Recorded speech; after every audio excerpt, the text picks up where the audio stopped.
I got broads in Atlanta, just to me in the family. Credit cards and the scammers, getting no licks in the band. Legacies. Assalamualaikum warahmatullahi wabarakatuh. Perkenalkan, nama saya Anyuliana dari kelas AK18I, NIM 105 731 135 318. Baik, di mana saya akan membahas pembelian obligasi perusahaan anak oleh perusahaan induk. Obligasi adalah istilah pasar modal yang berarti surat pernyataan utang kepada pemegang obligasi. Penerbit obligasi merupakan pihak yang memiliki utang dan pemegang obligasi adalah pihak yang berpiutang. Misalnya, saya adalah sebuah perusahaan. Saya membutuhkan dana untuk mengembangkan usaha saya, maka saya akan menerbitkan obligasi. Contoh, PT X membeli surat obligasi saya.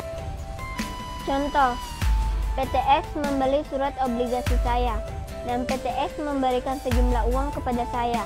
Berarti saya memiliki utang kepada PT X melalui obligasi. PT X memiliki piutang kepada saya karena PT X telah membeli obligasi saya. Obligasi antar perusahaan. Bagian A. Obligasi antar perusahaan akan menghasilkan: poin pertama, piutang usaha dan utang usaha resiprokal baik untuk pokoknya maupun bunganya. Poin kedua, pendapatan dan beban resiprokal. Bagian B, transaksi resiprokal harus dieliminasi. Bagian C, perubahan tingkat suku bunga pasar akan mengakibatkan perbedaan antara nilai buku dan nilai pasar obligasi. Poin pertama, jika tingkat nilai buku obligasi meningkat, maka nilai pasar kewajiban lebih kecil daripada nilai buku, sehingga penerbit akan merealisasikan keuntungan. Poin kedua, sebalik. Poin pertama, jika tingkat nilai buku obligasi meningkat, maka nilai pasar kewajiban lebih kecil daripada nilai buku, sehingga penerbit akan merealisasikan keuntungan. Poin kedua, sebaliknya, apabila nilai suku bunga menurun, maka penerbit obligasi memiliki kerugian. Apabila nilai suku bunga menurun, maka penerbit obligasi memiliki kerugian. Transaksi obligasi antar perusahaan. Saat perusahaan menerbitkan obligasi, kewajiban obligasinya akan mencerminkan suku bunga pasar yang berlaku saat ini.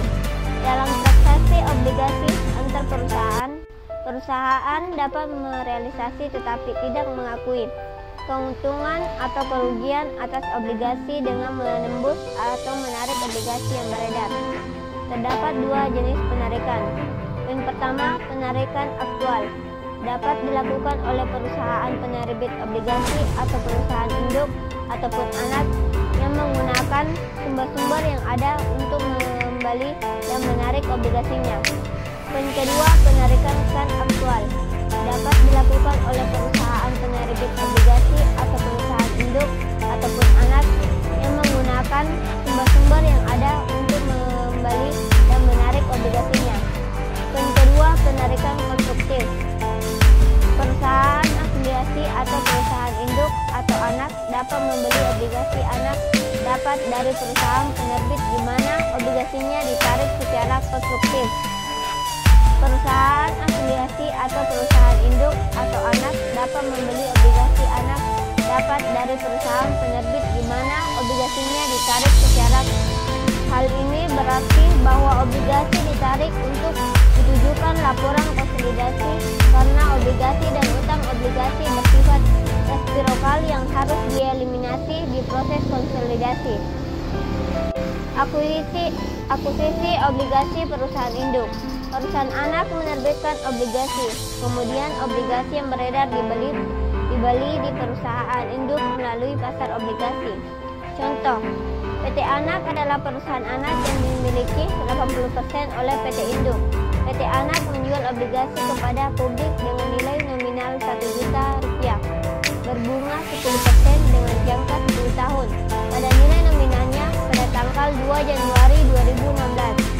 1 tahun kemudian, 31 Desember 2016, PT Induk membeli organisasi tersebut sebesar Rp100.000 dengan harga beli Rp150.000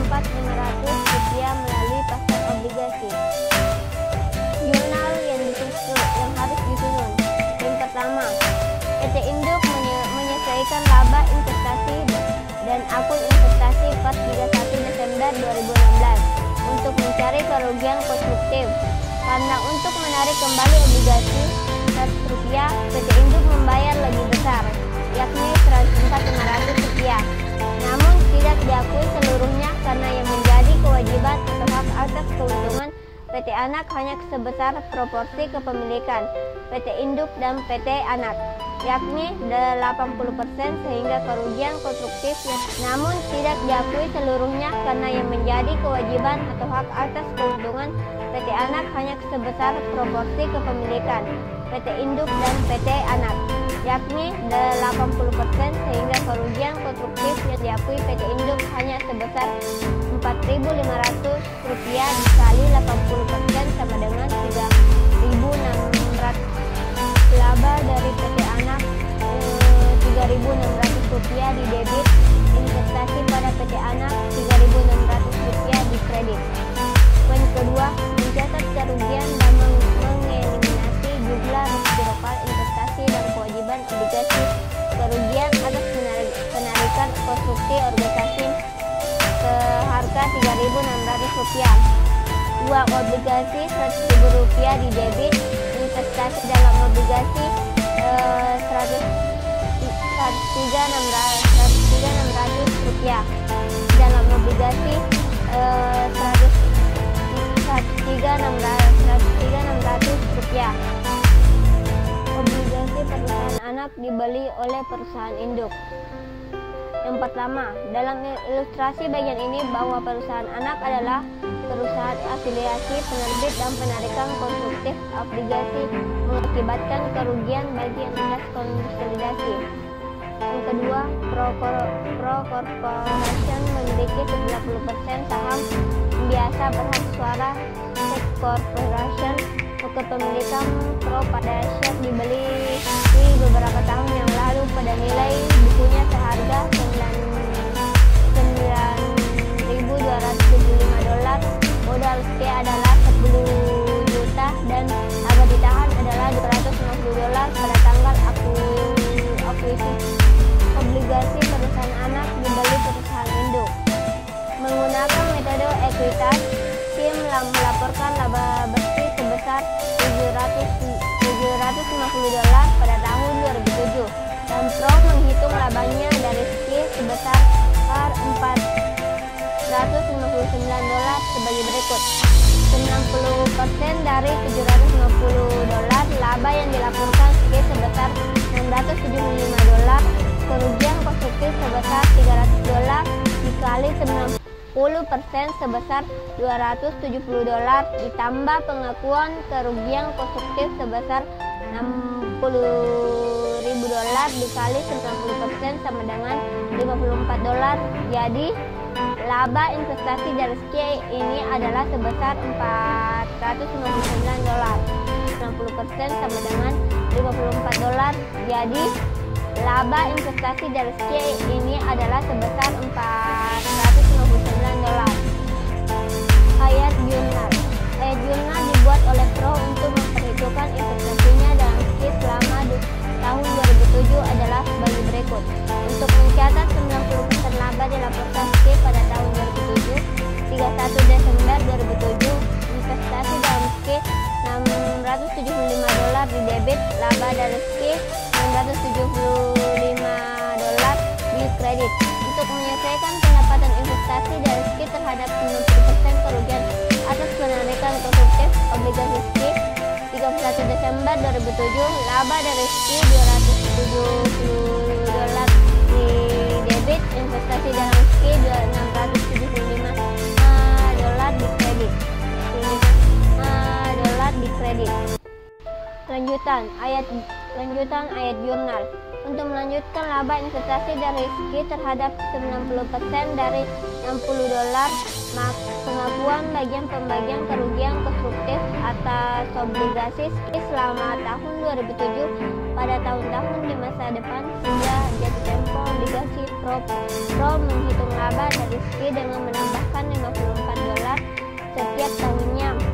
Kebahagiaan Pro atas laba yang dilaporkan oleh SKI 31 Desember 2007. Investasi dalam SKI $54 di debit, laba dari SKI $54 di kredit.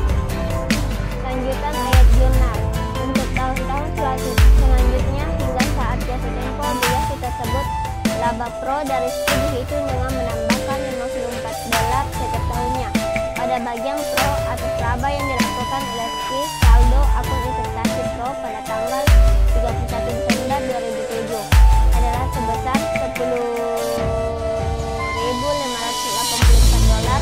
Saldo ini sama dengan nilai buku tercatat investasi pro pada tahun 2007 sebesar $459. Investasi pada Ski tanggal 1 Januari 2007 11.211.000 pro pada tahun 2007 sebesar $459. Investasi pada Ski tanggal 1 Januari 2007 $11.250 dikali 90% sama dengan $10.125 tambah laba Ski $459. Investasi pada $250 dikali 90% sama dengan $10.125 tambah laba Ski $459. Investasi pada Ski 1 Desember 2007 sebesar $10.584. Kerugian konstruktif sebesar $300 atas obligasi antar perusahaan tampak dalam laporan laba rugi konsolidasian untuk tahun 2007 karena obligasi Ski dengan nilai nominal 5 juta telah ditarik secara konstruktif, maka neraca konsolidasi menunjukkan hutang obligasi sebesar 5 juta dan disagio atas obligasi sebesar $120 berhubungan dengan obligasi yang dimiliki oleh pihak luar entitas yang dikonsolidasi. Sekian dan terima kasih. Wassalamualaikum warahmatullahi wabarakatuh.